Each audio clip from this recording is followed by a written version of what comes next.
Hello students, तो आज के वीडियो में हम सीख रहे स्टेटिस्टिक।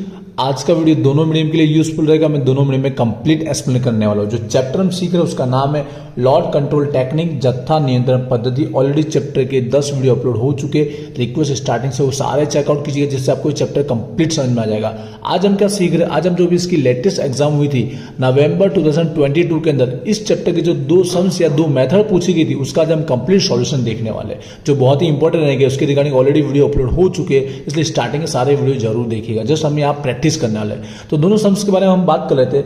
पहले सम्स में जहां पर हमें ASN, ATA और AQ की रिगार्डिंग टॉपिक पूछा गया था, ये हमें फाइंड आउट करने के लिए बोला गया था। दूसरा जो इसके ऑप्शन में पूछा गया था वो हमारी मेथड है AQL और LTP के अकॉर्डिंग हमें जो उत्पादक नु जोखम, प्रोड्यूसर रिस्क और ग्राहक नु जोखम, कंज्यूमर रिस्क फाइंड आउट करना था, ये टॉपिक। तो दोनों के मेथड के रिगार्डिंग सम्स अपलोड हो चुके।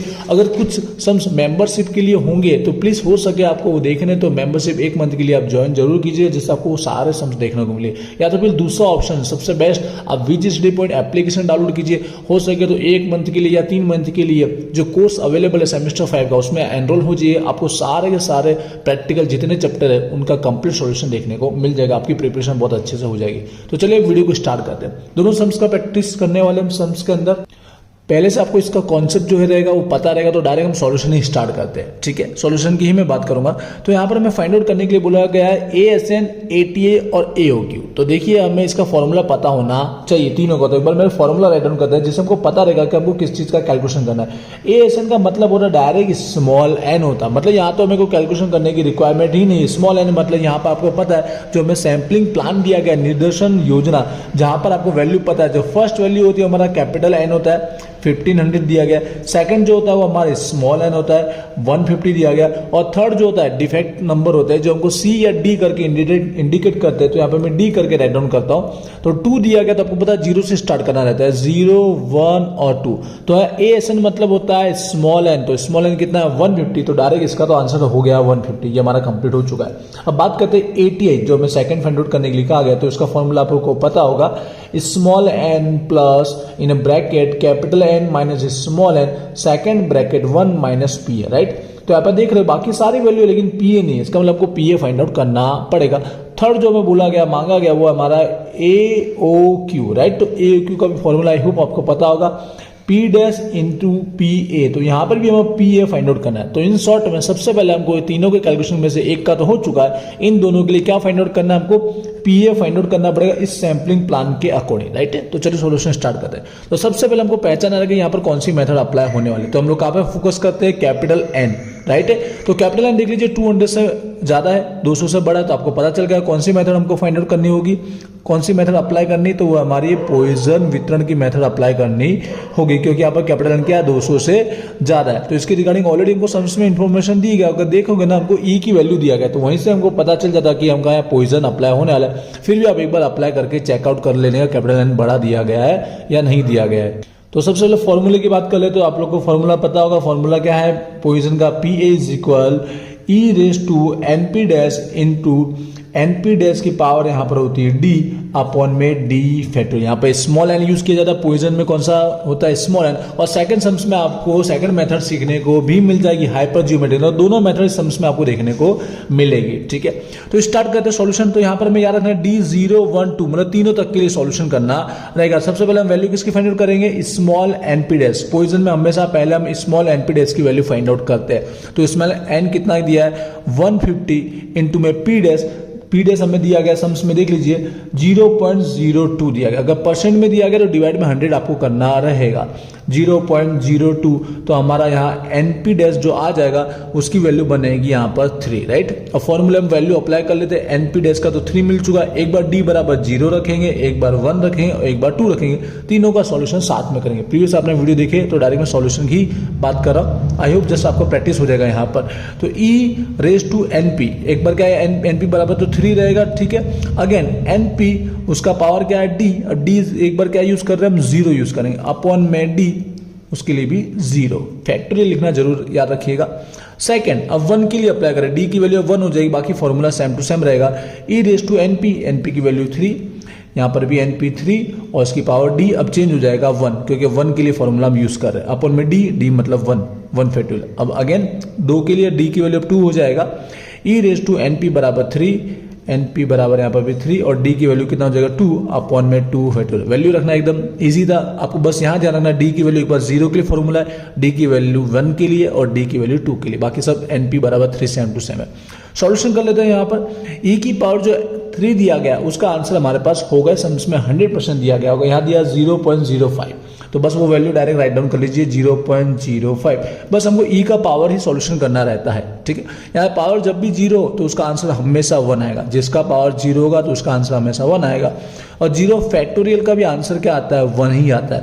प्लस अगेन e⁻3, इसका 0.05 ही वैल्यू है। 3 का पावर 1, 3 का 1 टाइम करो तो 3 होता है, ठीक है।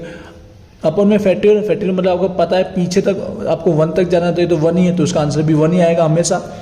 प्लस अगेन नेक्स्ट 0.05 होगा e⁻3 का, यहाँ पर 3 की पावर 2 है, समझना 3 का 2 बार नहीं करना, 3 का 2 से इंटू नहीं करना, 3 की पावर 2 मतलब 3 का 2 टाइम मल्टीप्लिकेशन करना रहता है, पावर का सॉल्यूशन करना आपको आता रहेगा। 3 इंटू 3 कितना हो गया 9, और 2 फैक्टोरियल में 2 इंटू 1, पीछे 1 तक हमें जाना रहेगा फैक्टोरियल में जितना भी हो। 3 होगा तो 3 2 1, 4 होगा तो 4 3 2 1, तो इसका आंसर आएगा 2। सॉल्यूशन कर लेते हैं, यहाँ मल्टीप्लिकेशन और डिवाइड करोगे तो 0.05 ही मिलेगा, राइट। प्लस यहाँ पे 0.05 के साथ 3 का मल्टीप्लिकेशन, 1 का डिवाइड 0.15, यहाँ पर 9 का मल्टीप्लिकेशन और 2 का डिवाइड तो 0.225 मिलेगा। तीनों को क्या कर लीजिए, प्लस कर लीजिए, तो फाइनल आंसर जो हमारा बनेगा 0.425 बनेगा। ये हमारा हो गया PA का आंसर, ठीक है। तीनों को प्लस करके 0 1 2 ये PA का आंसर हो चुका है। हमारे पास वैल्यू जो चाहिए थी PA की हमने फाइंड आउट कर ली। अब आ जाता है हमारा मेन आंसर के ऊपर, तो जिसमें से ASN तो हमारा आ चुका है क्योंकि उसकी वैल्यू स्मॉल n है, तो स्मॉल n में 150 दिया, वो हमारा आंसर कंप्लीट हो गया। सेकंड ATI का फॉर्मूला हमने अप्लाई कर दिया, सारी वैल्यू हमारे पास आ चुकी है PA के साथ। स्मॉल n कितना है 150 plus in bracket capital N कितना है 1500 minus again small n 150, second bracket 1 यहाँ पर फिक्स है, माइनस PA का जो हमने आंसर निकाला वो राइट डाउन करना है 0.425। इसका सॉल्यूशन कर लेते, 150 को लास्ट में ऐड करना है, पहले आप पे ब्रैकेट ओपन करेंगे ना, यहाँ माइनस है तो माइनस कर लीजिए 1350 और यहाँ 1 में से माइनस कर लीजिए 0.575, राइट है। अब दोनों का मल्टीप्लिकेशन, दोनों ब्रैकेट को ओपन करेंगे, मल्टीप्लिकेशन का रूल अप्लाई होगा, तो मल्टीप्लिकेशन करेंगे तो कितना आने वाला है यहाँ पर वैल्यू 776.25 और लास्ट में 150 को क्या कर लीजिए प्लस कर लीजिए 926.25। ये हमारा ATI का फाइनल आंसर हो चुका है। आई होप आपने पहले से सीखा है, इसलिए आपको आता है, थोड़ा फटाफट समझा रहा हूँ। दोनों मेथड आपने सीखी हुई, इसलिए रिक्वेस्ट है सारे वीडियो जरूर देखिएगा, आपके लिए एक्स्ट्रा प्रैक्टिस की जा रही है जिससे आपको और अच्छे से मेथड समझ में आ चुके। मेंबर्स वाले वीडियो है तो प्लीज हो सके तो वो देखना है तो आपको मेंबरशिप ज्वाइन कर लीजिए यूट्यूब पर ही, या फिर अलग से आपको कोर्स परचेस करना है तो एप्लीकेशन डाउनलोड कर लीजिएगा। बात करते हैं AOQ, तो AOQ का फॉर्मूला जानते ही है P' इंटू PA, तो P' आपको दिया गया है 0.02 इंटू में PA का हमने जो आंसर निकाला वही अप्लाई करना है 0.425, दोनों का मल्टीप्लिकेशन कर लीजिए तो फाइनल आंसर आएगा 0.0085। तो ये हमारा AOQ का आंसर हो चुका है। यहाँ पर ये सम्स हुआ कंप्लीट। इजी सम्स अगर ये अटेम्प्ट किया है तो भी इजी सम्स इतने टाइम में सेकंड वाला सम्स भी हो जाता। बस यहाँ पोइजन मेथड अप्लाई करना, पोइजन आपको इजी लगता है तो ये वाला सम्स करना चाहिए था, एग्जाम के अकॉर्डिंग बात कर रहा हूँ। लेकिन आपको अगर हाइपोजियोमेट्रिक लगता है तो ये अप्लाई करना चाहिए, लेकिन वैसे हाइपोजियोमेट्रिक थोड़ा स्टूडेंट्स को टफ लगता है, पर आता तो अच्छी बात है। चलिए इसकी प्रैक्टिस करते हैं, जहां पर हमें उत्पादक, प्रोड्यूसर और ग्राहक कंज्यूमर रिस्क फाइंड आउट करना है। ठीक है, यहाँ पे 2 बार थोड़ा कैलकुलेशन करना रहता है, थोड़ा लॉन्ग हो जाता है बट ईजी रहता है। चलिए स्टार्ट करते हैं, मेथड सीखना बहुत जरूरी है हमारे लिए। तो अब देख लीजिए यहाँ पर 50 दिया गया, 200 से स्मॉल है, तो सबसे पहले वही पता करना है कि कौन सी मेथड अप्लाई करना है। सबसे मेन हमारा वही काम होता है सम्स के अंदर। तो यहाँ पर कैपिटल N की वैल्यू कितना दिया गया है 50 दिया गया है, स्मॉल n कितना दिया गया 10 दिया गया, और D बराबर समझ गए होंगे, C भी लिख सकते हो, D इज ओके। 0 से स्टार्ट होगा, 0 और 1 1 तक ही रहेंगे। जहां तक कम दिया जाता है, अगर हाइपोजियोमेट्रिक होगा ना तो 2 तक बाय चांस ही होता है, वहां तक 0 और 1 में ही फिनिश हो जाता है। तो कैपिटल N पर फोकस कीजिए, 200 से छोटा है। तो यहाँ पर हम लोग जो संभावना फाइंड आउट करेंगे उसके लिए कौन सी मेथड अप्लाई करेंगे, हाइपर जियोमेट्रिक की मेथड अप्लाई करेंगे। ठीक है, थोड़ा शॉर्टकट लिखूंगा समझ जाएंगे। अति गुणोत्तर वितरण की मेथड हम अप्लाई करेंगे। ठीक है, तो इसके लिए आपको पता है कैपिटल N का यूज किया जाता है, पॉइजन में स्मॉल n का यूज किया जाता है। तो सबसे पहले वैल्यू फाइंड आउट करते हैं, फिर मैं फॉर्मूला राइट डाउन करूंगा। तो यहाँ पर सबसे पहले हम लोग क्या फाइंड आउट करने वाले, फॉर्मूला पहले लिख सकते हो आपकी इच्छा है तो, AQL के थ्रू हम लोग पहले फाइंड आउट करेंगे उत्पादक प्रोड्यूसर रिस्क फाइंड आउट करेंगे। तो सबसे पहले हेडिंग में आप वो लिख सकते हो, कुछ मैं थोड़ा शॉर्टकट लिखता हूँ, मैं डायरेक्ट मेन पॉइंट की बात करता हूँ कि हमको सॉल्यूशन कैसे करना है उस पर फोकस रहता है, लेकिन आप एक चीज लिख कर सॉल्यूशन कीजिएगा अच्छे से, जिससे पता चलेगा यहाँ पे कैलकुलेशन किसका किया जा रहा है। उत्पादक प्रोड्यूसर रिस्क का कैलकुलेशन हम लोग कर रहे हैं। तो स्टार्ट करते हैं। सबसे पहले हमको फाइंड आउट करना है कैपिटल NP-, फॉर्मूले में यूज होगा कैपिटल NP-। तो कैपिटल N कितना हमारा 50 है। P- की बात करते हैं तो यहाँ पर AQL इस्तेमाल करना है। क्या इस्तेमाल करना है? AQL इस्तेमाल करना रहेगा। AQL के थ्रू हमारा प्रोड्यूसर फाइंड आउट होता है और LTPD के अकॉर्डिंग ग्राहक। कॉन्सेप्ट सब समझ में आ चुका है, पहले बता चुका, इसलिए डायरेक्ट सॉल्यूशन की ही बात करूंगा। इनटू में आ जाएगा 0.02। बाय चांस परसेंट में दिया तो डिवाइड में 100 करके आपको प्रोबेबिलिटी निकाल लेनी रहेगी, हमेशा बोल रहा हूं मैं। आपका मल्टीप्लिकेशन करेंगे तो कितना आएगा? यहाँ पर 1 निकल के आएगा। सेकंड वैल्यू एक और फाइंड आउट करने जो फॉर्मूला में यूज करते हैं हम लोग, capital N minus NP-, right. तो कैपिटल वही हमारा 50 था, 50 में से जो NP- मिला है वो हमें माइनस करना रहता है 49। टोटल मिला के कैपिटल N ही बनता है। अब बात करते हैं फॉर्मूले की। एक बार मैं राइट डाउन कर देता हूँ, आप भी एक बार एग्जाम में राइट डाउन कर सकते हो। कैपिटल NP-, यहाँ पर C और यहाँ पर D लिखना है। D लिखो C लिखो एक ही बात है, ठीक है। Again capital N minus NP-, दोनों का यूज यहाँ पर हो जाता है फॉर्मूले में। C यहाँ पर स्मॉल n माइनस डी, यहाँ D होता है, यहाँ पे स्मॉल n माइनस डी। इस तरह से आप याद भी कर सकते हो। और अपन में तो पूरा कैपिटल NCN, ठीक है, कैपिटल N और यहाँ पे स्मॉल n। स्टार्ट करते हैं। यहाँ पे भी याद रखना आपको 0 के लिए भी निकालना है तो 1 के लिए, दोनों का सोल्यूशन साथ साथ में करना। थोड़ा लॉन्ग हो जाता है लेकिन ध्यान से समझा तो आपको जल्दी से आ जाएगा। तो चलिए फॉर्मूले में वैल्यू रखते हैं। पहले 0 के लिए D बराबर 0, बाकी दोनों वैल्यू हमारे पास है। NP- कितना है पर 1 है। C D बराबर 0 लेकर हम सॉल्यूशन कर रहे हैं, ठीक है। इनटू N माइनस NP- हमारा कितना है 49 है। टोटल हमारा 50 हो गया, ठीक है।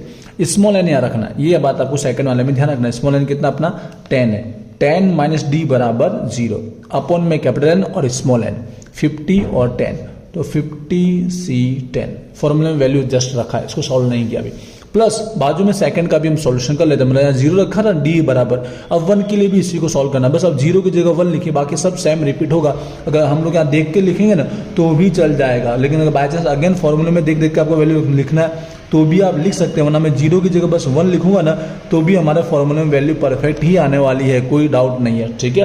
वैल्यू आपको समझ आ चुकी है। अब इसको पहले सॉल्यूशन करते हैं, ध्यान से समझना आप सॉल्यूशन, क्योंकि ये सॉल्यूशन मैं दिखाऊंगा उत्पादक वाला, तो ग्राहक वाला आपको करना है, आप पे रखने वाला, क्योंकि हम ऑलरेडी सीख चुके हैं इसके लिए। जब भी यहाँ पर C बराबर यहाँ पर 0 आएगा ना, 0 की वैल्यू हमेशा क्या आएगी 1 आएगी, राइट है। तो आप लोग को पता होगा।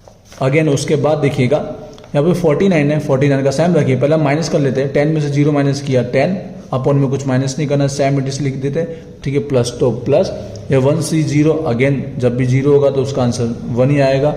सॉरी यहाँ पर D था, यहाँ पर 0 की जगह 1 लिखना है, जैसे मैंने बताया। ओनली D को चेंज करना है, D की जगह 1 लिखना है। यहाँ पर मिस्टेक की सुधार लेना, कुछ मिस्टेक हो जाए तो उसको ऑटोमेटिक सुधार लेना है। 49C 10 माइनस 1 कीजिए तो यहाँ पर 9 आ जाएगा, अपॉन में वही 50C10। अपॉन में तो सेम ही रहेगा, इसलिए अपॉन का लास्ट में जाकर सेम ही मिलता है। आगे सोल्यूशन यहाँ पर कर लेते हैं। ध्यान से रखिएगा 49C10, 1 का कोई मीनिंग है नहीं, कोई वैल्यू को 2 3 हो तो आगे लिखनी है आपको डिजिट में। अब इसको हम लोग कैल्सी में सॉल्व नहीं कर पाते, ये इसका हम लोग सॉल्यूशन कैल्सी में नहीं कर पाते, तो सेकंड हमको क्या होता है फैक्टोरियल के अकॉर्डिंग सॉल्व करना है। फैक्टोरियल का फॉर्मूला नॉर्मल होता है, सिर्फ लिखने के लिए लिख रहा, आपको यूज नहीं करने समझने की जरूरत नहीं। वैसे तो स्मॉल n का फैक्टोरियल अपॉन में r फैक्टोरियल, यहाँ पर n माइनस r फैक्टोरियल, इसके अकॉर्डिंग हम लोग वैल्यू निकालते हैं। तो क्या करने वाले, आप शॉर्टकट समझिए, जैसे मैंने बताया 49 है फर्स्ट, ये n होता है एक्चुअली, 49 फैक्टोरियल अपॉन में, देखिए r मतलब सेकंड r होता है, 10 फैक्टोरियल, ये दोनों इसी तरह से लिख दीजिए, ठीक है। 49 अपॉन में 10, और फिर उसके बाद इसका दोनों के बीच का क्या आता है डिफरेंस आता है, n और r के बीच का डिफरेंस आता है, उसका फैक्टोरियल बनता है। मतलब 49 माइनस 10, दोनों के बीच का डिफरेंस 39 फैक्टोरियल। यहाँ पे इस तरह से फैक्टोरियल निकला। अब इसको सॉल्व आगे करेंगे नेक्स्ट स्टेप में, अपॉन का भी इसी तरह करेंगे, क्योंकि कैल्सी में नहीं होता तब हमको ये इस्तेमाल करना रहता है। 50C10, तो अगेन ज़्यादा डीप में कॉन्सेप्ट नहीं समझा रहा, वैसे C मतलब क्या होता है, इस पर क्यों अप्लाई किया गया, हमको फॉर्मूले पे सॉल्यूशन पे ध्यान दे रहा हूँ।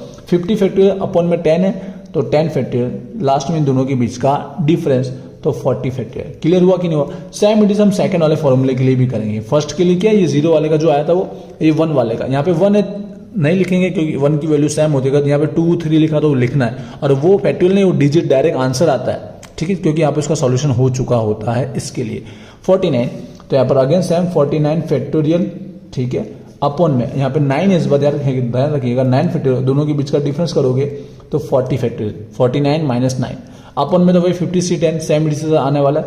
50 फैक्टोरियल अपॉन में 10 फैक्टोरियल और दोनों के बीच का डिफरेंस 40 फैक्टोरियल। समझ में आए होप आ चुका होगा। अब से सॉल्व कैसे करें ध्यान समझना।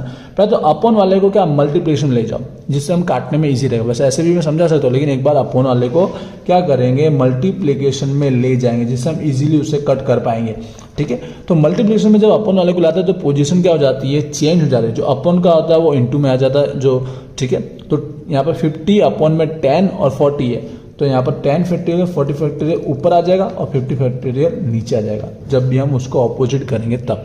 इसी तरह सेकंड वाले को भी चेंज करते हैं जिससे उसका भी कट इजीली हो पाएगा। तो ऊपर वाले तो सेम लिख देते हैं 49 फैक्टोरियल 9 फैक्टोरियल और 40 फैक्टोरियल इनटू में। अपन वाले को अब मल्टीप्लिकेशन में ला रहे हैं तो पोजीशन चेंज कर लेना। 10 फैक्टोरियल 40 फैक्टोरियल ऊपर लिख देना है 50 फैक्टोरियल नीचे लिख देना है। ठीक है, अब कट का प्रोसेस समझिएगा जैसे मैंने यहाँ पे एन और आर समझाया। ठीक है, तो n को n से कट करना, r को r से कट करना, डिफरेंस को डिफरेंस से कट करना। ये हमारा n है अगर माइंड में हो तो। ठीक है, ये हमारा n है। ठीक है, सेकंड वाले का ये n है, ये हमारा r है और ये डिफरेंस है। इसके आपस में ही कट होता है, किसी और से और संख्या से हम लोग कंपेयर नहीं करते। तो 49 का मतलब होता है 1 से लेकर 49 की संख्या 1 2 3 मैंने बोला ना फैक्टोरियल मतलब 1 तक जाते हैं। 1 से लेकर 49 या 1 से लेकर 50 है तो ज्यादा का है नीचे, तो 49 तक नीचे ले संख्या कट हो जाएगी। ठीक है, ऊपर 49 पूरा जा चुका है, नीचे 49 तक कट हो गया। 49 के बाद का कौन सा डिजिट बचा 50 बचा, ओनली 50 बचा। ये डायरेक्ट डिजिट है, अब फैक्टोरियल हट चुका है। समझे। इसी तरह यहाँ 10 और 10 पूरा कट हो जाएगा। 1 से 10 संख्या पूरी यहाँ पर और 1 से 10 यहाँ पूरे का पूरा क्या हो जाएगा कट हो जाएगा। 39 का 40 से डिफरेंस वाली कीमत है तो इसका इसमें देखने का। तो 39 यहाँ पर है 40 यहाँ है तो ऊपर ज्यादा है वैल्यू है तो ऊपर बचेगा, पर ऊपर कौन सा डिजिट बचेगा 39 तक कट हो जाएगा, उसके बाद का बचेगा। 39 के बाद क्या होगा 40, एक ही डिजिट इसलिए एक बचा। ठीक है, 2 होता तो 2 बचता। ठीक है, अगर यहाँ 41 तक होता तो 40 इंटू में 41 इतना आपको पता होगा, प्रीवियस वीडियो देखा इसके लिए। प्लस यहाँ पे भी सेम प्रोसेस अप्लाई करेंगे। 49 को 50 से कंपेयर करेंगे, 49 तक कट हो जाएगा, नीचे बचेगा ओनली 50 बचेगा। 9 से 10 कंपेयर करेंगे तो देखो 9 तक कट होगा, 10 तो बचेगा। 9 के बाद की वैल्यू कितना है 10, यहाँ पर 10 से 10 पूरा कट हो गया था। 40 से 40 पूरा कट हो गया, 40 से 40 पूरा कट हो गया, बस यहाँ पर इतना वैल्यू बचा। एकदम नॉर्मल इजी था, समझ में आया। अब एलसीएम लेंगे तो नीचे हमेशा आपको सेम मिलेगा। 50 का एलसीएम ले लीजिए और ऊपर दोनों का क्या हो जाएगा वैल्यू का प्लस हो जाएगा। दोनों वैल्यू को क्या करना है आपको प्लस करना रहेगा। तो 40 प्लस 10 कितना हो गया 50 अपॉन में 50 यहाँ पर आया 1। ठीक है, ये हमारा हो गया पीए। क्लियर हुआ कि नहीं हुआ, पीए कैसे फाइंड आउट हुआ। ठीक है, अब देखिए एक्चुअली उत्पादक का जोखम निकालना था, एक्यूएल इस्तेमाल किया था हमने। ठीक है, तो एक्यूएल के थ्रू उत्पादक जोखम का आंसर आता है। तो देखिए उत्पादक जोखम के आंसर के लिए एक और प्रोसेस करना पड़ता है, उत्पादक नु जोखम प्रोड्यूसर रिस्क। ठीक है, जिसको हम इंडिकेट किससे करते हैं अल्फा से इंडिकेट करते हैं। तो 1 माइनस पीए इसका फॉर्मूला होता है, 1 माइनस पीए इसका फॉर्मूला होता है। तो 1 में से जो प्रोबेबिलिटी मिली ना आपको वो माइनस करना है। इसकी प्रोबेबिलिटी भी देखिए क्या मिली, आंसर 1 मिला है। तो ऑलरेडी पीए बराबर 1 है और आगे 1 में से माइनस करना है। तो 1 में से 1 माइनस किया तो क्या आंसर, इसका आंसर आया 0 आया। मतलब उत्पादक का जोखम प्रोड्यूसर रिस्क क्या बनेगा यहाँ पर 0 बनेगा। क्लियर हुआ कि नहीं हुआ, ये हो गया हमारा उत्पादक का। नेक्स्ट टॉपिक जो हमारा बाकी ग्राहक वाला कंज्यूमर, वैसे तो आपको कर लेना चाहिए, फिर भी मैं कैलकुलेशन अगेन दिखाऊंगा, थोड़ा फटाफट बताऊंगा क्योंकि आपने प्रीवियस वीडियो देखे होंगे। इसके लिए सेम प्रोसेस हम लोग यूज करेंगे ग्राहक के जोखम के लिए, बस हमारा पीडीएस है ना वो चेंज हो जाएगा। ठीक है, बाकी कैलकुलेशन बिल्कुल सेम टू सेम रहेगा। ग्राहक नु जोखम कंज्यूमर रिस्क। ठीक है, और एक और बात, अभी तक अगर आपने इंस्टाग्राम पे फॉलो नहीं किया तो वहाँ जरूर फॉलो कीजिएगा, क्योंकि वहाँ पर आपके एग्जाम रिलेटेड जो भी लेटेस्ट न्यूज़ रहती है वो अपडेट की जाती है। चाहे आपका टाइम टेबल हो, कोई सिलेबस चेंज हुआ है, सारी अपडेशन वहाँ पर मिल जाती है। बात करते हैं ग्राहक का जोखम, तो उसके लिए हमको किसका इस्तेमाल करना पड़ता है एलटीपीडी का इस्तेमाल करना पड़ता है। हमारा पीडीएस बन जाता है। तो एलटीपीडी क्या दिया गया था सम्स के अंदर 0.06 दिया गया। बाकी सारी सेम इन्फॉर्मेशन हमें यूज करनी रहेगी। 0.06 सबसे पहले फॉर्मूले के लिए वही कैपिटल एनपीडीएस निकाला। कैपिटल एन आपको पता है 50 है, याद होगा। पीडीएस चेंज हो गया 0.06 होगा। अब यहाँ पे मल्टीप्लिकेशन में कितना है 3। सेम प्रोसेस रिपीट हो रही है, इसलिए थोड़ा मैं फास्ट बता सकता हूँ। Capital N minus NPDS, capital N वही 50, एनपीडीएस कितना है 3, यहाँ पे आया 47।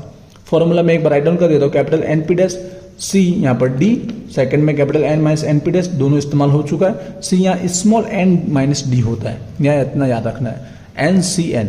तो अगेन जैसे आपको पता है डी बराबर हमारे पास 0 और 1 दोनों के लिए सॉल्व करना है, सेम इट इज है। बस हमारा कैपिटल एनपी और एन माइनस एनपीडीएस चेंज हो चुका है, बाकी काम सेम ही है। एनपी बराबर हमारा कितना है 3 है। यहाँ पर डी बराबर एक बार 0 के लिए हम सॉल्व कर रहे हैं। एन माइनस एनपीडीएस कितना हमारा 47 है। एन स्मॉल एन लिखना नहीं बोला 10 है, सम्स में आगे की इन्फॉर्मेशन में दिया गया। डी बराबर 0 0 के लिए लिख रहे हैं हम लोग अपॉन में NCN 50 कैपिटल N और स्मॉल n कितना 10 plus same it is again 0 के लिए था 1 के लिए करेंगे, जहाँ 0 है वहाँ 1 लिख लीजिए, जहाँ पे D था ना उसकी जगह 1 लिख लीजिए, बाकी फॉर्मूले में सेम टू सेम ही सारी वैल्यू आने वाली है। ठीक है, राइट डाउन कर लिया सेम इट इज। अब इसको हम सॉल्यूशन करेंगे। एक बार तो पहले जो कुछ माइनस करके छोटी वैल्यू होती है वो हम लोग राइट डाउन कर देंगे। देखिए 0 है, इसका डायरेक्ट आंसर आ रहा है तो डायरेक्ट आंसर लिख दीजिए। फर्स्ट वाले का आपको डायरेक्ट आंसर मिल ही जाएगा हमेशा। सेकंड में आप क्या कीजिए, माइनस करके जो आ रहा है वो लिखिए, 0 माइनस किया तो 10 का 10 रहेगा, नीचे तो कुछ माइनस करने को आता ही नहीं है।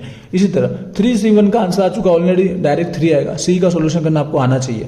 इनटू में 47 यहाँ पर 10 माइनस 1 करेंगे तो कितना आएगा 9 आएगा, अपॉन में सेम इट ही रहने वाला है। ठीक है, अब इसका हम फैक्टोरियल के थ्रू सॉल्यूशन करेंगे। 47 एक बार राइट डाउन करेंगे फैक्टोरियल के रूप में, 47 फैक्टोरियल अपॉन में यहाँ पे कितना आएगा 10 है तो 10 फैक्टोरियल, फिर दोनों के बीच का डिफरेंस, ये n और ये r होता है दोनों के बीच का डिफरेंस, 37 फैक्टोरियल अपॉन में ऐसे 50C10 का करेंगे तो 50 फैक्टोरियल अपॉन में कितना आएगा 10 फैक्टोरियल, फिर दोनों के बीच का डिफरेंस 40 फैक्टोरियल। यहाँ का हो गया, सेम टू सेम इसका भी करेंगे, पर यहाँ पे इतना याद रखना है आप पास ऑलरेडी 3 का आंसर है वैल्यू में, तो 3 लिखना भूलना नहीं, यहाँ फैक्टोरियल नहीं लगाना है। यहाँ पर ध्यान रखिएगा इनटू अप्लाई जरूर करना है। 47C9 तो यहाँ पर हो जाएगा 47 फैक्टोरियल अपॉन में 9 फैक्टोरियल, फिर इन दोनों के बीच का डिफरेंस 38 फैक्टोरियल अपॉन में वही 50C10 है तो सेम डिज आएगा 50 फैक्टोरियल अपॉन में 10 फैक्टोरियल, दोनों के बीच का डिफरेंस 40 फैक्टोरियल। राइट, अब इसको कट करने के लिए क्या करेंगे, जो डिवाइड का है वो मल्टीप्लिकेशन में हम लेके जाएंगे। प्रोसेस थोड़ी लॉन्ग होती है पर ध्यान से करना रहेगा जिससे कहीं पर प्रॉब्लम को मिस्टेक ना हो जाए। अब देखिए जो भी मल्टीप्लिकेशन में, जो डिवाइड में मल्टीप्लिकेशन में ले आएंगे, पोजीशन चेंज कर लेंगे, 10 और 40 ऊपर आ जाएगा और 50 नीचे आ जाएगा, जिससे यहाँ से कट करना इजी हो जाएगा। Plus same it is second का थोड़ा स्पेस कम है तो मैं यहाँ पर राइट डाउन कर देता हूँ।